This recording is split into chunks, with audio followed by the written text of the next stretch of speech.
Hello everyone, welcome to the एक्जिया IAS academy. तो चलिए देखते हैं कौन से इम्पोर्टेंट न्यूज़ आर्टिकल हैं जो रेलेवेंट रहेंगे एग्ज़ाम पर्सपेक्टिव से।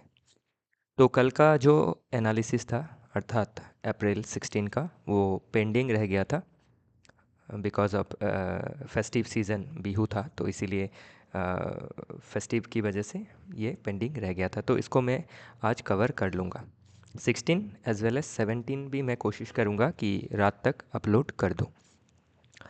तो हमारा जो भी प्रयास है आप सभी के लिए, आप देख रहे हैं कि ये कंसिस्टेंट है और चीज़ों को हम बहुत ही ज़्यादा कम्प्रीहेंसिवली कवर कर रहे हैं और ये क्रेडिबल भी है बिकॉज़ हम जो भी टॉपिक आपके समक्ष लेके आते हैं वो आपका जो सिलेबस है उसके हिसाब से है और जो पास्ट ईयर पेपर्स हैं इंक्लूडिंग आपके प्री के पेपर और मेंस के पेपर, उसके लिहाज से सभी चीज़ों को इसमें कम्प्रीहेंसिवली दिया गया है। तो हर दिन की तरह आज भी मैं आपको हर टॉपिक का जिस्ट या फिर समरी बताने की कोशिश करूंगा ताकि आप जब इस पीडीएफ को पढ़ें तो पूरी चीज़ें आपको समझ में आए। प्लस उन पॉइंट में मैं आपको गौर करवाने की कोशिश करूंगा जिससे प्री और मेंस में क्वेश्चन बन सकता है।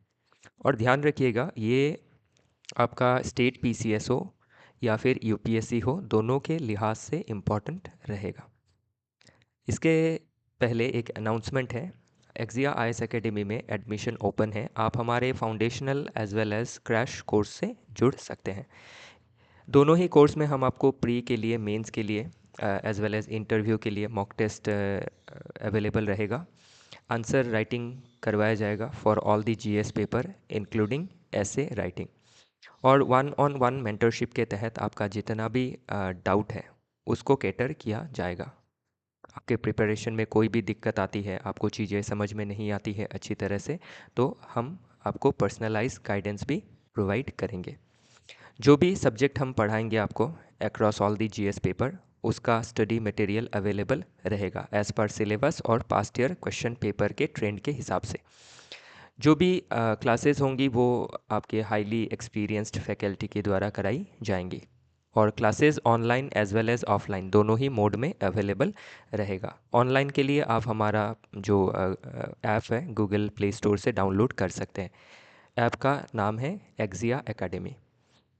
फर्दर एडमिशन के बारे में डिटेल्स में जानने के लिए आप हमारे कॉन्टैक्ट नंबर 6002417488 नंबर पे कॉन्टैक्ट कर सकते हैं। तो चलिए देखते हैं आज का पहला आर्टिकल। तो समर नो हैप्पी एंडिंग। तो इसमें आपका जो आईएमडी है, इंडियन मेटेरोलॉजिकल डिपार्टमेंट, उसने फोरकास्ट किया है कि जो 2025 का हीट है वो बहुत ज़्यादा रहने वाला है, इंटेंस हीटिंग होने वाली है। और ड्यूरेशन अप्रैल से जून के अंदर बताया है, जिसमें आपकी जो हीट वेव का जो फिनोमेना है वो देखने को मिलेगा। तो ऑलरेडी जो 2023 है और देन 24 है वो आपके warmest year on record already देखा गया है। तो जिसमें बहुत सारे severe heat waves specially northern Indian जो स्टेट है उनमें देखी गई है और आप खुद भी इन चीज़ों को महसूस कर सकते हैं कि हीट वेव का जो इवेंट है वो देखने को मिल रहा है। तो अभी हीट वेव का अगर आप देखें तो हीट वेव है क्या? तो जब भी जो आपके जून जुलाई में जो नॉर्मल टेम्परेचर रहना चाहिए, फॉर एग्ज़ाम्पल 40 डिग्री रहना चाहिए, लेकिन उससे अगर 4-5 डिग्री बढ़ जाता है तो उसी को हम लोग हीट वेव का फिनोमेना कह सकते हैं। और उससे क्या होती है, आपके हीट रिलेटेड डेथ होते हैं, लोगों के हेल्थ में स्ट्रेन आता है, एक पब्लिक हेल्थ क्राइसिस का जनरेशन होता है। तो इसको अभी कौन से लिहाज से देखना ज़रूरी है? एक तो हीट वेव को आपके ज्योग्राफी से लिंक करके देखना है कि ज्योग्राफी में अभी हीट वेव क्यों हो रही है, because of climate change, because of global warming. Secondly आपके अर्बनाइजेशन की वजह से, देन आपके इंडस्ट्रियलाइजेशन की वजह से, डिफॉरेस्टेशन की वजह से। सो ये आपके पॉसिबल रीज़न है फॉर हीट वेव और फॉर ग्लोबल वार्मिंग। तो ग्लोबल वार्मिंग का ही ये ऑफस्प्रिंग है जो हीट वेव का प्रॉब्लम है। तो इससे अभी क्या है, लोगों के हेल्थ पे इम्पैक्ट पड़ रहा है। सोसाइटी में भी अगर देखें तो जो सोशो इकोनॉमिकली वल्नरेबल ग्रुप है, स्पेशली जो सिटी में स्लम एरिया में रहते हैं, कंजेस्टेड एरिया में रहते हैं, फिर आपके जो वर्कर सेक्शन है, उनका हेल्थ में ज़्यादा स्ट्रेन देखा जाता है। तो सोशो इकोनॉमिकली वल्नरेबल ग्रुप के ऊपर ज़्यादा इसका असर देखा गया है। और फिर इसका इकोनॉमिक इम्पैक्ट क्या है वो भी आप देख सकते हैं कि जो आपके डेली वेज लेबरर है, जो वर्कर है, उनका जो आपका काम करने का जो पोटेंशलिटी है दिन भर में, वो घट जाता है और ज़्यादा काम नहीं कर पाते हैं। तो इससे क्या होता है, आपके हीट रिलेटेड इकोनॉमिक स्ट्रेस देखे जा रहे हैं। तो अभी इसमें क्या है, आपके ये जो मुद्दा मैं आपसे डिस्कस कर रहा हूँ, ये जीएस पेपर 1 ज्योग्राफी के लिहाज से, जीएस पेपर 2 में आपके गवर्नमेंट हीट रिलेटेड चीज़ों के लिए कैसे पॉलिसीज़ बना रही है, वैसा क्वेश्चन बन सकता है। जीएस पेपर 3 में आपके एनवायरनमेंट के साथ लिंक करके हीट वेव का क्वेश्चन पूछा जा सकता है, और डिज़ास्टर से लिंक करके भी क्वेश्चन पूछा जा सकता है। तो उस हिसाब से ये टॉपिक देखना आपको ज़रूरी रहेगा। ओके, बाकी आईएमडी के बारे में थोड़ा सा आप देख लीजिएगा, प्रीलिम्स में पूछा जा सकता है क्योंकि डिफरेंट इंस्टीट्यूशंस के बारे में पूछा जाता है। ओके, इसी के साथ आपका जो एनडीएमए है, नेशनल डिज़ास्टर मैनेजमेंट अथॉरिटी, तो इनका अभी क्या है, इसमें रोल प्ले आ जाता है। तो national action plan on heat related illness तो ऑलरेडी बनाया गया है, लेकिन इसको क्या करना है और रोबस्ट तरीके से अप्लाई करना ज़रूरी रहेगा। ओके, बाकी क्या की गैप्स है इन इम्प्लीमेंटेशन, तो ये सब चीज़ें भी हम मेंस में हमें लिखनी पड़ती है अगर हीट रिलेटेड कोई क्वेश्चन बनता है तो, डिज़ास्टर रिलेटेड कोई क्वेश्चन बनता है तो। ओके, तो जेनेरिक सा प्लान होता है, नो लोकलाइज प्लान, तो लोकलाइज प्लान होना बहुत ज़रूरी है। फिर आपका इनएबिलिटी टू मैप वल्नरेबिलिटीज़, तो जो वल्नरेबिलिटी है, स्पेशली अभी बात किया था स्लम ड्वेलर्स के बारे में, आउटडोर वर्कर के बारे में, कि इनके ऊपर ज़्यादा स्ट्रेस रहता है। फिर होमलेस जो पीपल होते हैं उनके ऊपर ज़्यादा स्ट्रेस रहता है। तो इसीलिए क्या है, बेटर इंफ्रास्ट्रक्चर डिज़ाइन करना ज़रूरी है। फिर आपका जो बजट है वो भी क्या है, प्रॉपर एलोकेशन नहीं है बजट का फॉर रिसोर्स मैपिंग, तो ये एक आपका प्रॉब्लम है। फिर no planning for cooling shelters, 24/7 electricity का अभी भी दिक्कत है। फिर वाटर स्टेशंस का कमी है। तो इन चीज़ों को हमें ठीक करना ज़रूरी रहेगा। तो अभी इसमें आप देख सकते हैं कि जो गैप हमें यहाँ दिखाई दे रहे हैं ना, ये गैप को ही हम अगर इसका उल्टा लिखने लगे तो ये इसका सल्यूशन बन जाएगा। तो इसीलिए क्या करना है, आपको बहुत स्मार्टली पढ़ना है। आपको आप बहुत सारे एस्पिरेंट्स जो ऑलरेडी क्लियर कर चुके हैं, आप सुनते हैं ना कि स्मार्टली पढ़ना है, तो ऐसे ही स्मार्टली पढ़ना होता है। ओके, चलिए देखते हैं नेक्स्ट। तो इसमें क्या की पॉलिसी रिकमेंडेशंस है, तो न्यू क्लासिफिकेशन सिस्टम लाना है फॉर हीट वेव। ओके, तो इसमें आपका हिल एरिया के लिए क्या टेम्परेचर कितना रहना पड़ेगा, प्लेन एरिया के लिए कितना रहना पड़ेगा, तो ये सभी चीज़ें इसमें आपका क्लासीफाई करना ज़रूरी रहेगा। ओके, फिर इसमें कहा गया है कि classify heat wave as natural disaster. तो अभी अभी तक हीट वेव को एक नेचुरल डिज़ास्टर की तरह क्वालिफाई नहीं किया गया है under disaster management act of 2005। तो ये एक बहुत ज़रूरी आपका सवाल है कि इसको नेशनल डिज़ास्टर की तरह डिक्लेयर किया जाना चाहिए, मतलब sorry, not national, natural disaster. Okay, तो अभी इसको डिज़ास्टर, अभी आप ध्यान दीजिएगा कि जब इसको अंडर डीएमए एक्ट 2005 के अंडर अगर नेचुरल डिज़ास्टर डिक्लेयर नहीं करता है तो उस हिसाब से पॉलिसी नहीं बनेगी, बजटरी एलोकेशन नहीं मिलेगा। ओके, तो no access to disaster relief fund, तो ये फंड्स नहीं मिलेंगे अगर इसके अंडर नहीं आया तो, डीएमए के अंडर नहीं आया तो अभी डीएमए के बारे में आपको क्या है, इसका जो ये एक्ट के अंदर जो एनडीएमए है, एनडीएमए को कौन शेयर करता है, फिर एसडीएमए क्या है, डीडीएमए क्या है, ये सभी चीज़ें थोड़ी बहुत मेंस के लिए एज वेल एज प्रीलिम्स के लिए भी जाननी ज़रूरी रहती है। ओके, तो बाकी ये थोड़ा बहुत आप अपने ओर से देखिएगा, ठीक है ना। तो बाकी चीज़ें क्या मल्टी डायमेंशनल इसका एंगल हो सकता है। ओके, तो कैसे हम साइंटिफिक टूल्स का इस्तेमाल करके सैटेलाइट बेस्ड जीआईएस मैपिंग कर सकते हैं डिफरेंट एरिया का। ओके, इंटरनेट ऑफ थिंग्स का सेंसर लगा सकते हैं ताकि हम ह्यूमिडिटी को, टेम्परेचर को ट्रैक कर सके।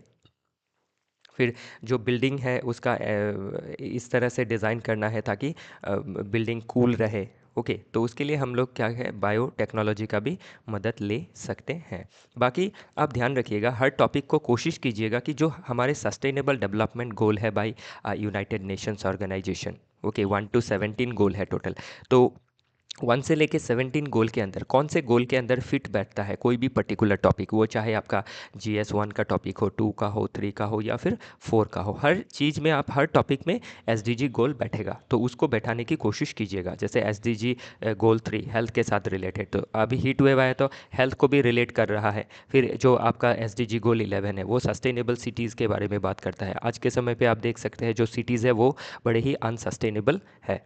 फिर आपका जो SDG गोल 13 है वो क्लाइमेट एक्शन के बारे में बात करता है। तो उस तरह से हमें चीज़ों को देखना ज़रूरी रहेगा। तो बाकी इसमें एक्शन एरियाज, लीगल एक्शन कौन से लेने हैं, इंस्टीट्यूशनल एक्शन, बजटरी एक्शन लेना ज़रूरी है, अर्बन प्लानिंग अच्छा करना ज़रूरी है। तो इसमें अभी आप देखिए स्मार्ट सिटी जैसे मिशन है, अमरूद जैसे मिशन है जिसमें 500 सिटी को डेवलप करना है, स्मार्ट सिटी में 100 सिटी को डेवलप करना है। तो इसमें हमें क्या करना है, हीट वेव रिलेटेड चीज़ों को भी टेकल करना ज़रूरी रहेगा। तो अभी आप क्या करना है, आपको अर्बन प्लानिंग में स्मार्ट सिटी को लिंक करते हुए हीट वेव को लिंक करना है, अमरूद से अदर 500 सिटी को लिंक करना है। ओके, ध्यान रखिएगा। तो इससे क्या है, आपका आंसर जो है वो बड़ा हॉलिस्टिक दिखेगा, इंटीग्रेटेड दिखेगा, चीज़ें आपकी अधूरी सी नहीं लगेंगी। ओके, और बाकी अभी क्या है, प्रीलिम्स के लिए आपको स्मार्ट सिटी मिशन इसके बारे में थोड़ा देख लीजिएगा, अमरूद के बारे में थोड़ा देख लीजिएगा, तो ये ज़रूरी रहेगा। ओके, फिर बिहेवियरल चेंजेस भी लोगों के अंदर लाने ज़रूरी है। हीट रिलेटेड जो स्ट्रेस होते हैं उनके लिए अवेयरनेस होना ज़रूरी है। इसके जो स्कूल का करिकुलम होता है उसमें भी ये चीज़ें रखनी ज़रूरी है ताकि स्टूडेंट के अंदर, वर्कर के अंदर क्या है, आपकी अवेयरनेस को क्रिएट की जा सके। ओके, चलिए देखते हैं अगला आर्टिकल। तो नेक्स्ट आर्टिकल आपके एंटरप्रेन्योरशिप डेवलपमेंट को लेके आया है, लेकिन इसमें एंटरप्रेन्योरशिप के डेवलपमेंट को लेके मुद्रा को लिंक किया गया है। तो मुद्रा क्या है, जो एक योजना गवर्नमेंट के द्वारा ली गई थी 2015 में। तो हाल ही में इसका 10 साल भी हुआ है मुद्रा योजना का, जिसके तहत क्या की जाती है, जो सिडबी है, सिडबी के तहत आपके मुद्रा योजना, सिडबी और मुद्रा योजना के तहत जो MSME सेक्टर है उसमें जो क्रेडिट चाहिए आपके डिफरेंट सेक्टर्स में MSME को, उसमें क्रेडिट दिया जाता है। तो इसमें अभी स्पेशली आपके जो वल्नरेबल सेक्शन ऑफ पॉपुलेशन है, स्पेशली जो मार्जिनलाइज भी कह सकते हैं, जैसे वुमेन हो गया, SC ST OBC, तो उनको क्या कर रहा है, ये जो मुद्रा योजना है बहुत ज़्यादा हेल्प कर रहा है। और जो आपका प्रधानमंत्री मुद्रा योजना पूरा फॉर्म इसका, तो ये पेयर्ड कर दिया गया है विथ जो जन धन योजना है जिसके तहत अकाउंट बनाया गया था सभी का। तो उससे क्या है, अभी जन धन का अकाउंट भी हो गया, इधर प्रधानमंत्री मुद्रा योजना भी है, तो लोगों को क्या है, सहूलियत के साथ क्रेडिट अवेलेबल हो रहा है, वो चाहे आपके गांव कस्बे में हो या फिर छोटे शहर में हो। तो उससे जो भी छोटी बिजनेस है, micro small and medium enterprise जिसको हम MSME कहते हैं, तो इसमें क्या है, एक आपका उछाल देखने को मिल रहा है या फिर डेवलपमेंट देखने को मिल रहा है। तो बाकी इसमें थोड़ी डेटा मेंशन की गई है, काफ़ी इंटरेस्टिंग आप डेटा इसमें देख सकते हैं कि सोशल इंक्लूजन हुआ है। तो ये सोसाइटी के पर्सपेक्टिव से क्वेश्चन आपको GS1 में पूछ लिया जा सकता है, क्योंकि सोसाइटी में हम क्या है, जो मार्जिनलाइज सेक्शन ऑफ पॉपुलेशन है, वो चाहे आपके वुमेन हो, एल्डरली पॉपुलेशन हो, फिर आपका चाइल्ड हो, ओके, SC ST OBC हो, या फिर सीनियर सिटीज़न हो, फिर आपका जो LGBTQ कम्युनिटी है, तो ये सोशली क्या है, मार्जिनलाइज कम्युनिटी है, इनको socially exclude, economically, politically exclude किया जाता है या फिर एक्सक्लूड हो के रहते हैं ये। तो इनके इंक्लूजन में एक इकोनॉमिक इंक्लूजन बहुत ज़्यादा ज़रूरी है। तो इकोनॉमिक इंक्लूजन जब होगा, सोशल इंक्लूजन भी पॉसिबल हो पाएगा। तो इसीलिए क्या है, अभी जो MSME के अंदर 3 तरह का लोन दिया जाता है, किशोर, शिशु, किशोर एंड तरुण। ओके, तो शिशु में कम लोन दिया जाता है, किशोर में थोड़ा और ज़्यादा दिया जाता है, तरुण में और ज़्यादा अमाउंट का लोन दिया जाता है। तो इसमें मेंशन किया हुआ है 5 to 20 lakhs। ओके, तो अभी ये आपका प्रीलिम्स में पूछ लिया जा सकता है। ओके, कि प्रधानमंत्री मुद्रा योजना क्या है, इसमें इसके अंदर आपके शिशु, किशोर, तरुण, ओके, तो इस तरह का लोन का प्रावधान है, तो ये स्टेटमेंट वाइज पूछा जा सकता है। बाकी तो मेंस में आपका जब पूछेगा अबाउट सोशल इंक्लूजन अंडर आपके प्रधानमंत्री मुद्रा योजना, तो ये सभी चीज़ें आपको मेंशन करनी होंगी, और थोड़ा डेटा डालेंगे तो क्या होगा, आंसर और बढ़िया रहेगा। तो वुमेन बेनिफिशियरी 68% है, SC ST OBC में देखा जाए तो 50% एंटरप्रेन्योरशिप को आपका PMMY के तहत अर्थात प्रधानमंत्री मुद्रा योजना के तहत लोन मिल रहा है और ये one of the world's most inclusive credit program में से है। और इसमें आपका टॉप परफॉर्मिंग स्टेट तमिलनाडु है, देन उत्तर प्रदेश है, देन कर्नाटका है। ओके, तो कितने लोन दिए गए वो भी अमाउंट इसमें मेंशन किया गया है। तो अभी इससे क्या है, देश में आपका इकोनॉमिक सुधार आएगा, एम्प्लॉयमेंट का जो प्रॉब्लम है वो दूर होगा। और आपको जैसे मैं हमेशा ही बताता हूँ कि जो एमएसएमई सेक्टर है वो 40 से 45% जो मैन्युफैक्चरिंग आपके गुड्स है वो प्रिपेयर करती है। और जो हमारा एक्सपोर्ट होता है मैन्युफैक्चरिंग का, उसमें भी 40 से 45% आपके एक्सपोर्ट करती है। तो इसीलिए ये सेक्टर जो है बहुत ज़्यादा इम्पॉर्टेंट है। और ये आपके रूरल एरिया में, आपके जो टायर 2-3 सिटीज़ है उनमें ये बहुत मदद कर रहा है, इंक्लूडिंग आपके डिफरेंट मार्जिनलाइज पॉपुलेशन का भी डेवलपमेंट कर रहा है। तो उस लिहाज से क्या है, ये जो टॉपिक है, पूरा मुद्दा जो है बहुत इम्पॉर्टेंट हो जाता है। ओके, तो अभी आप ध्यान दीजिएगा कि समझ लीजिए एमएसएमई के ऊपर क्वेश्चन ही नहीं पूछा, सिर्फ वुमेन के सोशियो इकोनॉमिक एम्पावरमेंट के ऊपर क्वेश्चन पूछा, या फिर socio economic and political empowerment के ऊपर क्वेश्चन पूछा, तो उसमें आप डिफरेंट तरह का सजेशन देंगे। 73rd का अमेंडमेंट आया, 74th का अमेंडमेंट आया, अभी फिर 106th अमेंडमेंट आया जिसमें 33% रिजर्वेशन दिया गया है लोकसभा और स्टेट असेंबली में। तो उसी के साथ आप इकोनॉमिक एम्पावरमेंट में क्या है, ये मुद्रा योजना के बारे में आप लिख सकते हैं। स्टैंड अप जो इंडिया स्कीम है उसके बारे में आप लिख सकते हैं कि उसमें भी वुमेन को, ST SC को प्रेफरेंस दिया जाता है। ओके, तो अभी चीज़ें क्या है, आपको बहुत हॉलिस्टिकली इन जनरली चीज़ों को पढ़िए। ओके, तो आप कहीं भी चीज़ों को लिंक कर पाएंगे। ओके, कोई भी पढ़ाई आपका वेस्ट नहीं जाएगा। ओके, तो इसमें बाकी इसका मल्टी डायमेंशनल इंसाइट्स भी इसमें दिया गया है, इकोनॉमिक इंसाइट हो, चाहे वो सोशल हो, टेक्नोलॉजिकल हो। ओके, तो अभी मुद्रा योजना के तहत जब लोन मिलेगा तो उसमें एक आपका क्या है, टेक्नोलॉजिकल इंटरवेंशन भी आप देख सकते हैं। जैसे जो आपका प्रधानमंत्री जन धन योजना में आपका आधार को लिंक किया गया है विथ पासबुक, मोबाइल को लिंक किया गया है। ओके, तो वो आपका क्रेडिट फैसिलिटीज़ को अवेलेबल कर सक रहे हैं। एटीएम कार्ड भी अवेलेबल हुआ है जो रुपे कार्ड है। तो ये सभी चीज़ें क्या है, टेक्नोलॉजिकल इंटरवेंशन की तरह आप देख सकते हैं। ओके, फिर आपका पॉलिटिकल एंगल में देखें तो वेलफेयर कैपिटलिज्म को ये प्रमोट कर रहा है। ओके, फ्री बी जो एक कल्चर है, पॉलिटिक्स है, उससे हट के ये क्या है, एक बहुत अच्छा एग्जाम्पल है जो DPSP को भी क्या कर रहा है, इन रियलिटी इम्प्लीमेंट करवा रहा है। तो ये देखना बहुत ज़रूरी है। और एथिकली भी देखा जाए तो आपका इंक्लूसिव डेवलपमेंट को एंश्योर कर रहा है। अगर नॉन इंक्लूसिव डेवलपमेंट हुआ इट मीन्स वो एथिकल नहीं है।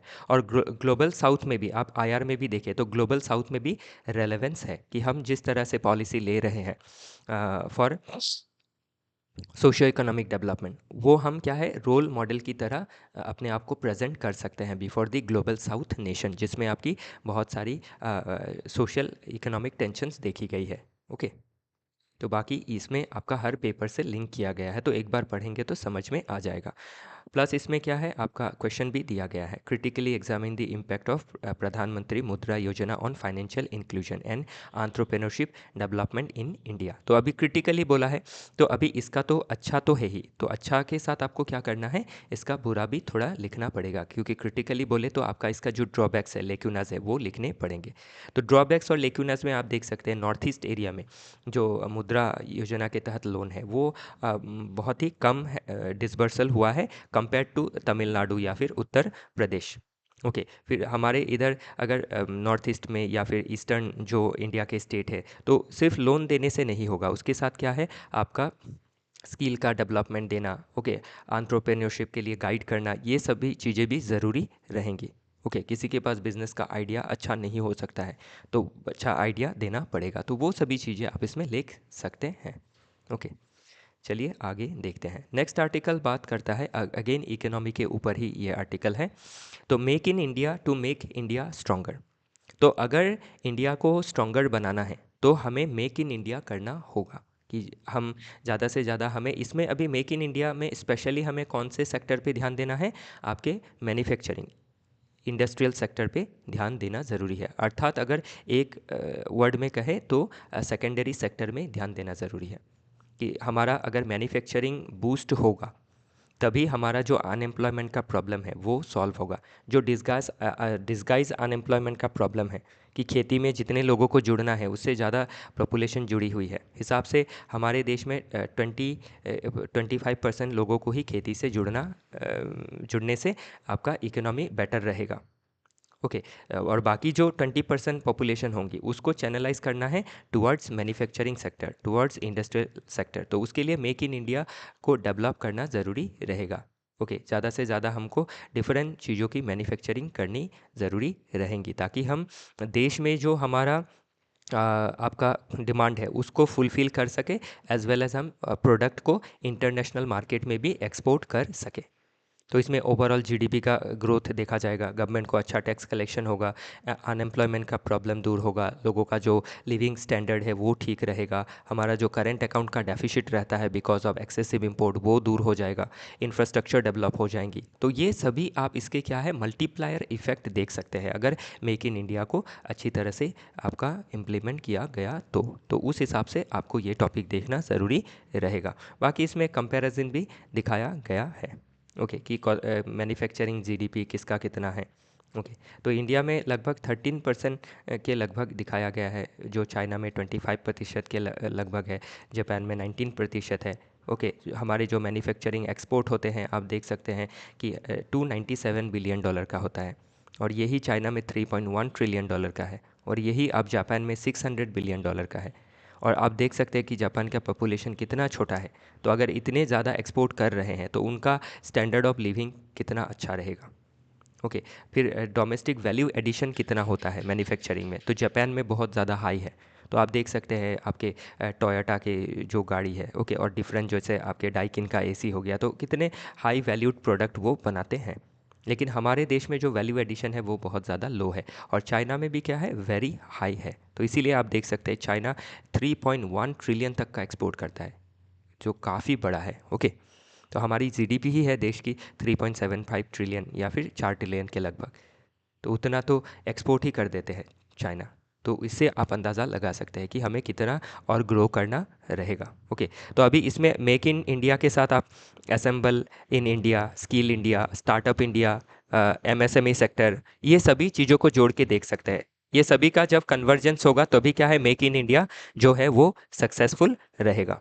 ओके, चलिए देखते हैं अगला article, the BIT model India needs. तो बीआईटी क्या होता है, बायलैटरल इन्वेस्टमेंट ट्रीटी। तो बायलैटरल इन्वेस्टमेंट ट्रीटी क्या होता है, दो देशों के बीच में होता है, जैसे समझ लीजिए इंडिया और फॉर एग्जांपल इंग्लैंड के बीच में होगा। तो बायलैटरल इन्वेस्टमेंट ट्रीटी में होगा क्या कि दोनों देशों के बीच में ट्रीटी होगा, दोनों गवर्नमेंट के बीच में, कि जो भी इन्वेस्टर्स आएंगे इंग्लैंड से, जो इंडिया आएंगे, इंडिया से जो इंग्लैंड जाएंगे, तो उनके जो भी इन्वेस्टर्स है उनके लिए कितना प्रोटेक्शन रहेगा, कल को कोई अगर डिस्प्यूट हुआ तो उसको कैसे रिजॉल्व किया जाएगा, उसके बारे में मेंशन रहता है बायलैटरल इन्वेस्टमेंट ट्रीटीज़ में। गवर्नमेंट का कितना रोल रहेगा, गवर्नमेंट कितना रेगुलेट कर सकेगी, तो ये सभी चीज़ें मेंशन रहती है। और जिसके जितना अच्छा बीआईटी होगा, बायलैटरल इन्वेस्टमेंट ट्रीटी, उतने ही ज़्यादा हम क्या अचीव कर पाएंगे, फॉरेन डायरेक्ट इन्वेस्टमेंट। ध्यान रखिएगा। तो अभी जो हमारा 2015 का बायलैटरल इन्वेस्टमेंट ट्रीटी था उसमें ओवरहॉलिंग के बारे में हाल ही में जो बजट पास हुआ उसमें कहा गया है, क्योंकि आप देख सकते हैं जो क्रेन एनर्जी था और वोडाफोन के ऊपर जो रेट्रोस्पेक्टिव टैक्सेशन लगाया गया था, जिसके वजह से क्या है आपके इंडिया के ऊपर केस भी हो गया था कि इंडिया में जो आपका टैक्स टेररिज्म चल रहा है, ओके, एमएनसीज आपकी सफ़र कर रही है।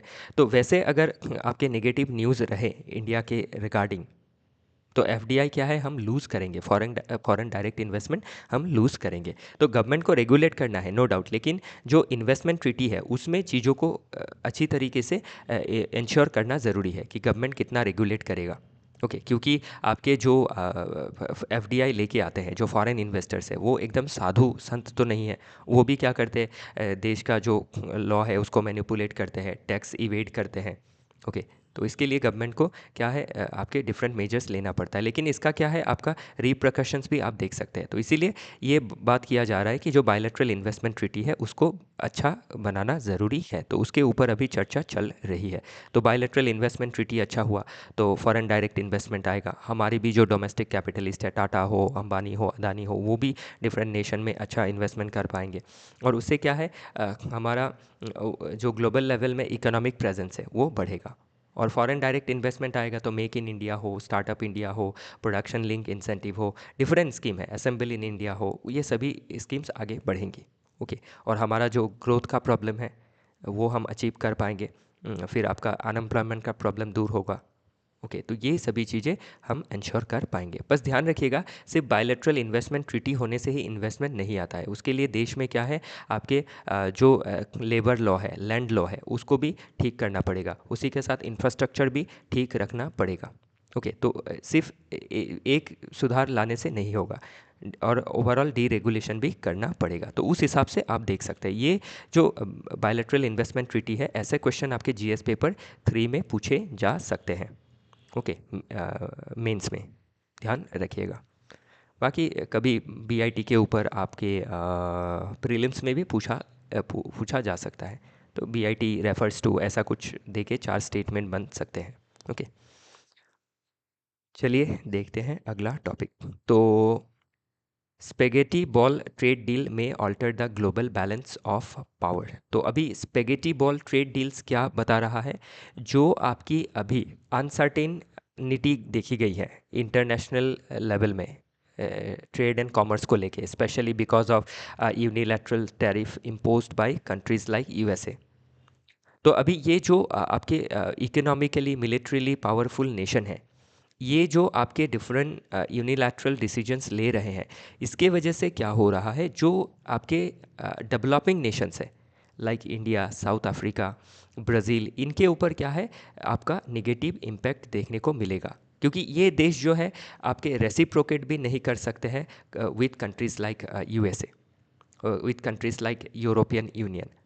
अगर हम रेसिप्रोकेट करने जाएं तो हमारा जो ट्रेड है वो आपका उसमें हमें नुकसान देखने को मिलेगा। तो इसीलिए क्या है, हम हमेशा ही इन देशों के साथ हमें एक कॉम्प्रोमाइज्ड वाला डील करना पड़ता है, और उससे क्या है हमारे डोमेस्टिक इकोनॉमी में एक नेगेटिव असर देखने को मिलता है।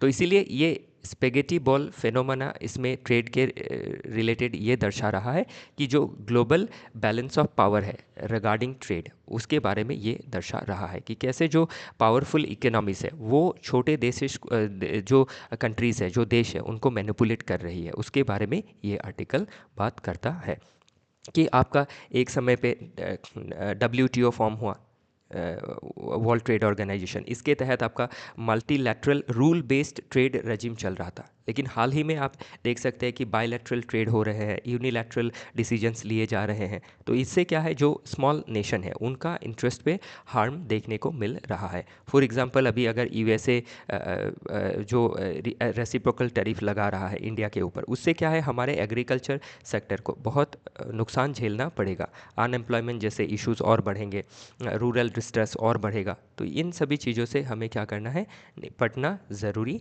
है, और उससे निपटने के लिए हमें एक रूल बेस्ड ट्रेड ऑर्डर को इंश्योर करना ज़रूरी है, और उसके लिए जो साउथ साउथ कोऑपरेशन है उसको इंश्योर करना है। जो भी डेवलपिंग अंडर डेवलप नेशन है उनके बीच में एक कोalition होना ज़रूरी है, उसी के बारे में ये आर्टिकल बात कर रहा है।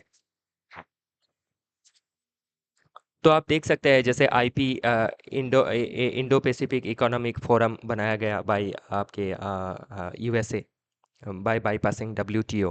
फिर आरसीईपी बनाया गया under the aegis of some of the South East Asian nation. तो ये सभी क्या कर रहे हैं, आपका एक जो डब्ल्यूटीओ का रूल बेस्ड ऑर्डर है उसको वॉयलेट कर रहे हैं। तो अभी जो भी डेवलप नेशंस ये डिफरेंट ट्रीटीज़ करेंगे, बायलैटरल ट्रेड ट्रीटीज़, तो इनसे क्या है बाकी जो छोटे स्मॉल नेशंस है, डेवलपिंग नेशन है, इनको हार्म होगा। तो उनको क्या करना है, अपने आप को प्रोटेक्शन देना है, उसी के बारे में ये आर्टिकल बात कर रहा है। इन फ्यूचर इससे भी आपका मेंस में क्वेश्चन बन सकता है।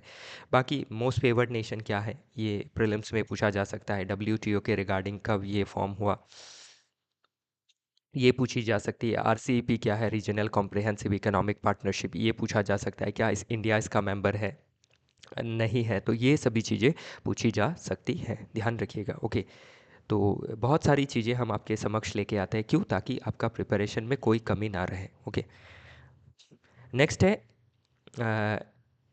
अबाउट बी आर अम्बेडकर के बारे में इसमें मेंशन किया गया है कि कैसे अम्बेडकर जी का जो लेगेसी है उसको हम आज भी सेलिब्रेट कर रहे हैं, कि किस तरह से उन्होंने एक लिबरल कंट्री बनाया, और कॉन्स्टिट्यूशन मेकिंग में उनका जो रोल था उसके वजह से आज के जो हमारे देश में जो सोशियो इकोनॉमिक इंक्लूजन देखा जा रहा है उसके बारे में ये आर्टिकल बात करता है।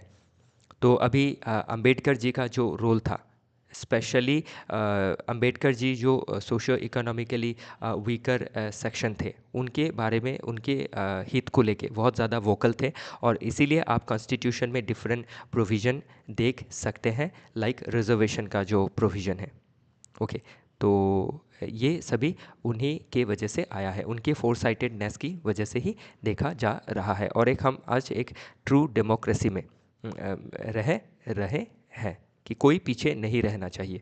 जो पीछे रह गए हैं हिस्टोरिकली, जो मार्जिनलाइज है, स्पेशली एससी हो, एसटी हो, इनका इंटरेस्ट को, पॉलिटिकल इंटरेस्ट हो, सोशल इंटरेस्ट हो, इकोनॉमिक इंटरेस्ट हो, इसको प्रोटेक्ट करना ज़रूरी है। तो बी आर अम्बेडकर साहब ने कभी भी सिर्फ पॉलिटिकल इक्वालिटी पे ध्यान नहीं दिया। उन्होंने कहा कि सिर्फ पॉलिटिकल इक्वालिटी मीनिंगलेस है without socio economic inequality.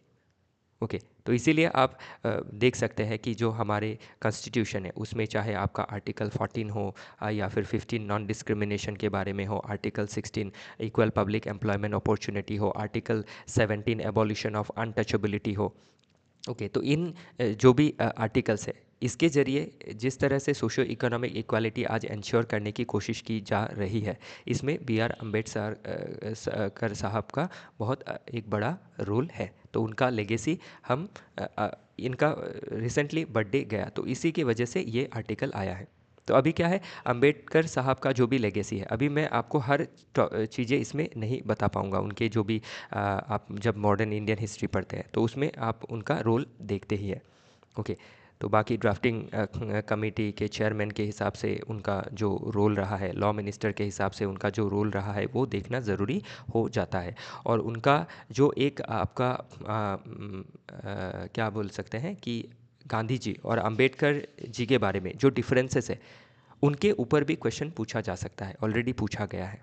Okay, तो अभी Ambedkar's constitution as a liberal charter, तो कैसे लिबरल चार्टर है, तो मैंने अभी कहा कि लिबर्टी, इक्वालिटी, फ्रेटर्निटी पे उन्होंने बहुत ज़्यादा ध्यान दिया है। ओके, तो लिबर्टी के बारे में हम आर्टिकल 21 में देखते हैं, इक्वलिटी के बारे में हम आर्टिकल 14, 15, 16 इन सब में देखते हैं। ओके, और जब इक्वालिटी आएगा, सभी का लिबर्टी रहेगा, तभी क्या है, फ्रेटर्निटी इंश्योर हो पाएगा। तो ये अंबेडकर जी का ही कथन था कि फ्रेटर्निटी कैसे इंश्योर होगी अगर सभी का लिबर्टी नहीं रहेगा, सभी का सोशो इकोनॉमिक इक्वालिटी नहीं रहेगा। तो अभी जो अंबेडकर जी का जो आइडिया है, उसको आप जो हमारा वासुदेव कुटुंबकम का जो आइडिया है, जिसको महा उपनिषद से लिया गया है, तो उसको भी इससे आप रिलेट करके देख सकते हैं। बाकी आर्टिकल 14, 19, 21 ये सभी आपको लिंक करके देखना ज़रूरी रहेगा। और प्लस ये जो आर्टिकल है, आप मेंस में तो आप जब अंबेडकर साहब का आइडिया पूछा जाएगा तो ये सब मेंशन करना ही है। इसी के साथ आपको इन आइडियाज़ को प्रीलिम्स के लिहाज से भी देखना ज़रूरी है। पूरा पार्ट थर्ड क्या है जिसमें एफआर मेंशन है, फिर पार्ट जो फोर्थ है उसको भी देखना ज़रूरी है जिसमें डीपीएस भी है, फिर आपका पार्ट फोर्थ ए है जिसमें आपके ड्यूटीज़ दिए गए हैं, फंडामेंटल ड्यूटीज़, इनको देखना ज़रूरी है। ये आपके सिविल सर्विसेज एग्जामिनेशन का फेवरेट पार्ट है, पूछा ही जाता है इससे। ओके, ठीक है, तो चलिए देखते हैं अगला आर्टिकल, जी इन दी नेबरहुड। तो कल भी हमने, कल नहीं परसों हमने आर्टिकल देखा था कि जो जी जिनपिंग साहब है, चाइना के काउंटर पार्ट, तो वो आपके साउथ ईस्ट एशियन नेशंस में विजिट कर रहे हैं।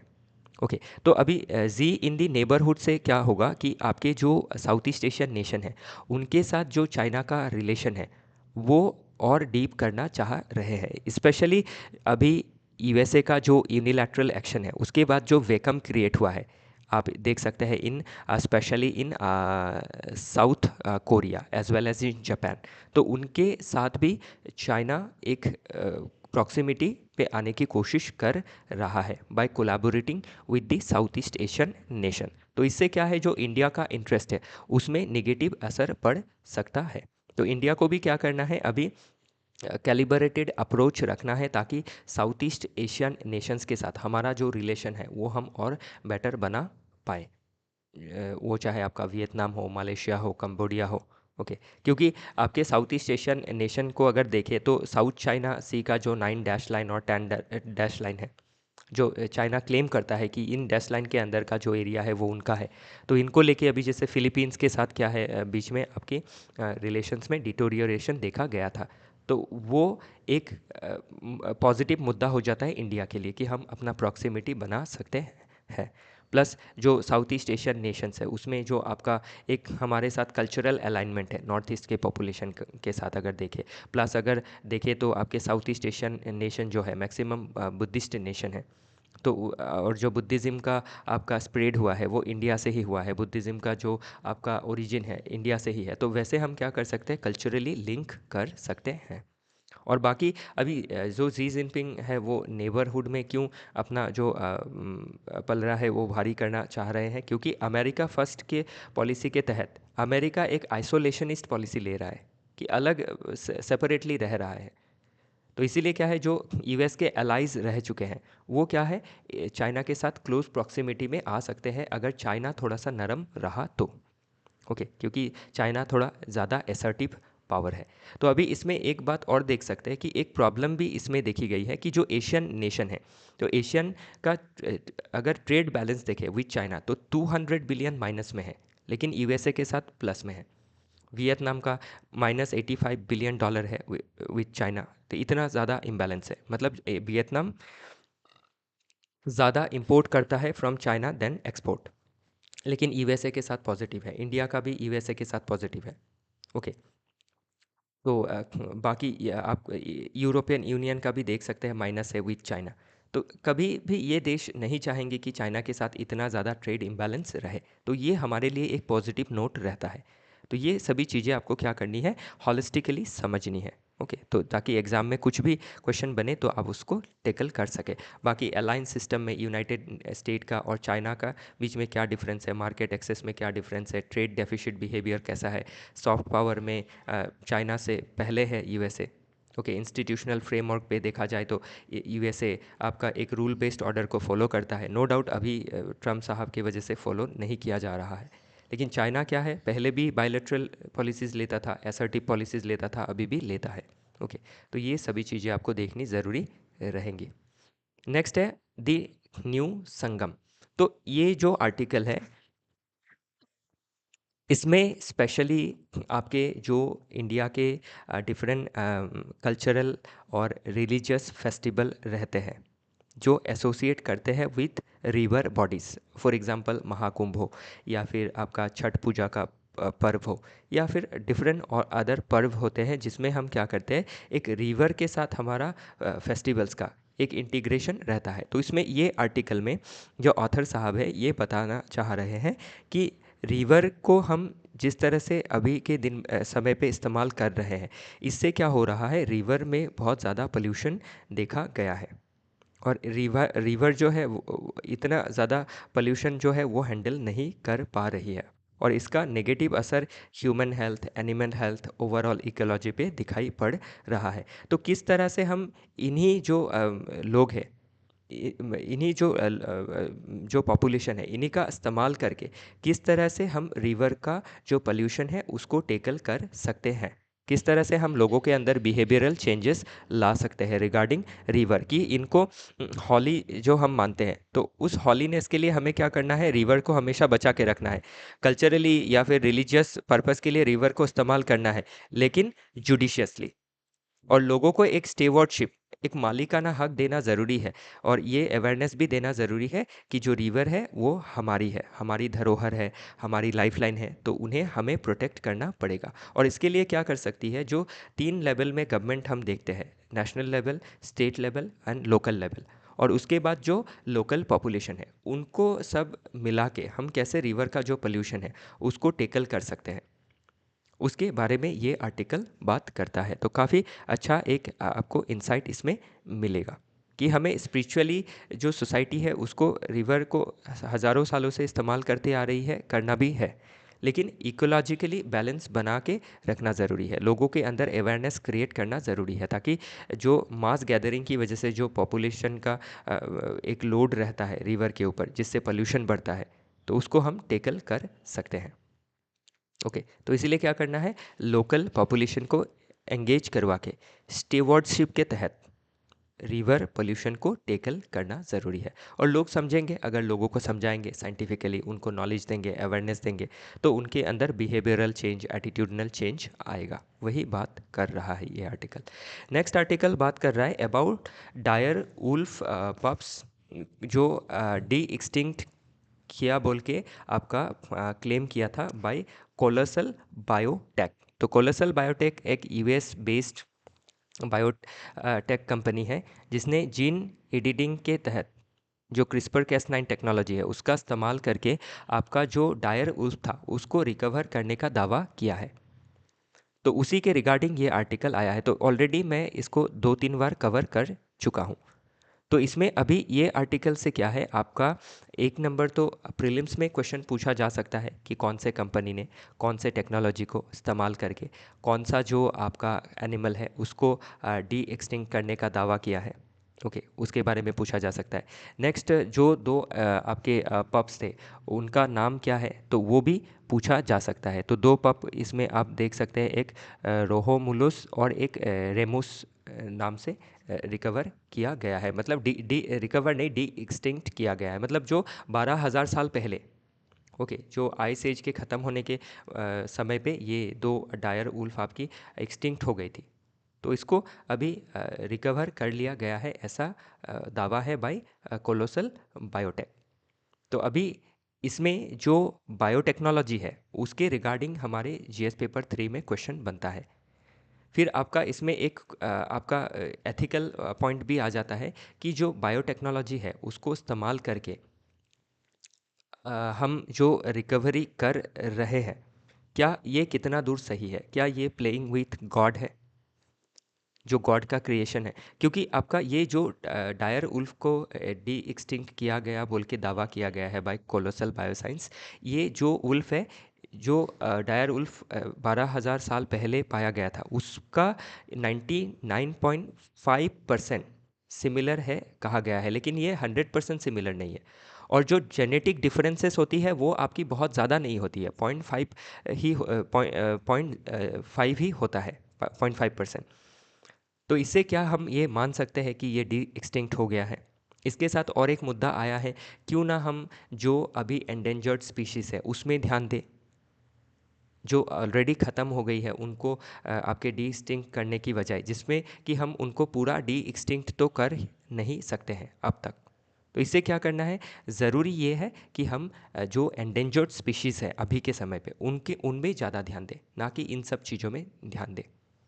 ओके, तो ये जो आर्टिकल है ये पॉजिटिव नेगेटिव दोनों ही डिस्कस करता है। और इसी के साथ एक जो डिज़ाइनर बेबी का कंसेप्ट होता है कि आपके जीन एडिटिंग टूल के ज़रिए क्या करना है, जो आपके बेबीज़ होती है, वो ह्यूमन बेबीज़ हो या फिर एनिमल बेबीज़ हो, उसमें डिज़ायर्ड ट्रेड्स को डेवलप किया जा सकता है। तो इससे क्या है, सोसाइटी में एक आपकी डिस्क्रिमिनेशन क्रिएट होगा, डिफरेंस क्रिएट होगा, इनइक्वालिटी जनरेट होगा। ओके, तो ये सभी चीज़ें इन फ्यूचर पूछी जा सकती है।